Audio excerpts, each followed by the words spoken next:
Hello everyone, नमस्ते प्यारे बच्चों। मैं श्रीमती ज्योति सराफ, शिक्षिका जांजगीर चांपा, राज्य छत्तीसगढ़, विषय व्यवसाय अध्ययन के अंतर्गत आज आपको ई बिजनेस के बारे में बताऊंगी। ई बिजनेस से आशय एक ऐसी इलेक्ट्रॉनिक पद्धति से है जिसके अंतर्गत समस्त वाणिज्यिक क्रियाएं कंप्यूटर के माध्यम से इंटरनेट का उपयोग करके संपन्न किया जाता है। ई बिजनेस का प्रयोग इंटरनेट के द्वारा व्यापार प्राप्त करने के लिए किया जाता है। आज जबकि इंटरनेट का जमाना है, दुनिया का आधुनिक व्यापार धीरे धीरे इंटरनेट के साथ जुड़ने लगा है। इससे व्यापार की एक नई धारणा प्रचलन में आई है जिसे ई बिजनेस कहा जाता है। आज हम इंटरनेट पर अपनी दुकान खोलकर दुनिया भर के इंटरनेट उपभोक्ताओं तक पहुंच सकते हैं। इंटरनेट उपभोक्ता घर बैठे ही माल का आदेश दे सकते हैं, माल की सुपुर्दगी ले सकते हैं और भुगतान भी कर सकते हैं।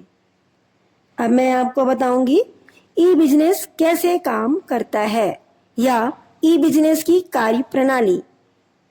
पहला, संबद्ध वेबसाइट की खोज या संबंधित वेबसाइट की खोज। इसके अंतर्गत सामान खरीदने वाला व्यक्ति किसी उपयुक्त विक्रेता की छानबीन उसी प्रकार करता है जिस प्रकार से वह किसी दुकान पर कुछ खरीदने जाता है। इसके अंतर्गत वह सर्वप्रथम उस वस्तु को इंटरनेट पर खोजता है जिसे वह क्रय करना चाहता है।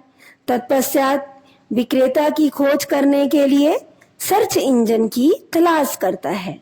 इसके लिए वह विज्ञापन के अंतर्गत वेबसाइट विवरण या अपने मित्र की सहायता से उचित वेबसाइट की खोज करता है। अब दूसरा है उत्पाद या सेवा को तलाशना। इसके पश्चात क्रेता सर्च इंजन की सहायता से एक वेबसाइट से दूसरी वेबसाइट पर अपने उत्पाद या सेवा को छांटकर उसका संपूर्ण विवरण स्क्रीन पर शब्दों में, चित्रों एवं रेखा चित्रों में देख लेता है। तीसरा, पूर्तिकर्ता के साथ समझौता।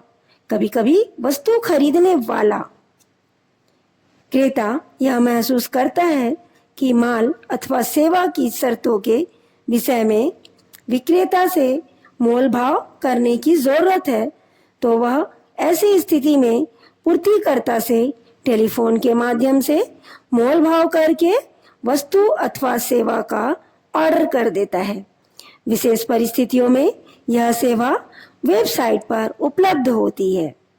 चौथा पॉइंट है भुगतान करना। इंटरनेट के माध्यम से भुगतान करके माल का क्रेता आदेश के साथ ही बैंक के द्वारा जारी किए गए क्रेडिट कार्ड के माध्यम से भुगतान भी कर सकता है। इस पद्धति को इलेक्ट्रॉनिक फंड हस्तांतरण कहते हैं। अगला पॉइंट है सुपुर्दगी। ग्राहक अपने सामान को दुकान से क्रय करके स्वयं ही घर ले जाता है, परंतु इंटरनेट के माध्यम से सुपुर्दगी दो प्रकार से दी जा सकती है। पहला, वह माल जिसकी सुपुर्दगी कंप्यूटर सेट पर प्राप्त की जा सके, जैसे कंप्यूटर सॉफ्टवेयर, होटल बुकिंग, विमान टिकट, टेप, सीडी इत्यादि।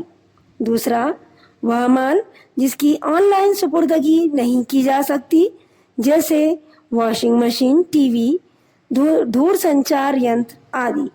इनकी सुपुर्दगी कोरियर या आदमी भेजकर ही की जा सकती है। बच्चों, अब लास्ट पॉइंट है इसका, विक्रय उपरांत सेवा, आफ्टर सेल सर्विस। कुछ पूर्तिकर्ता ऑनलाइन ही विक्रय उपरांत सेवा प्रदान करते हैं। जिन वस्तुओं की ऑनलाइन पर विक्रय उपरांत सेवा उपलब्ध नहीं कराई जा सकती है, उन्हें वर्कशॉप में लाकर भी सेवा दी जा सकती है।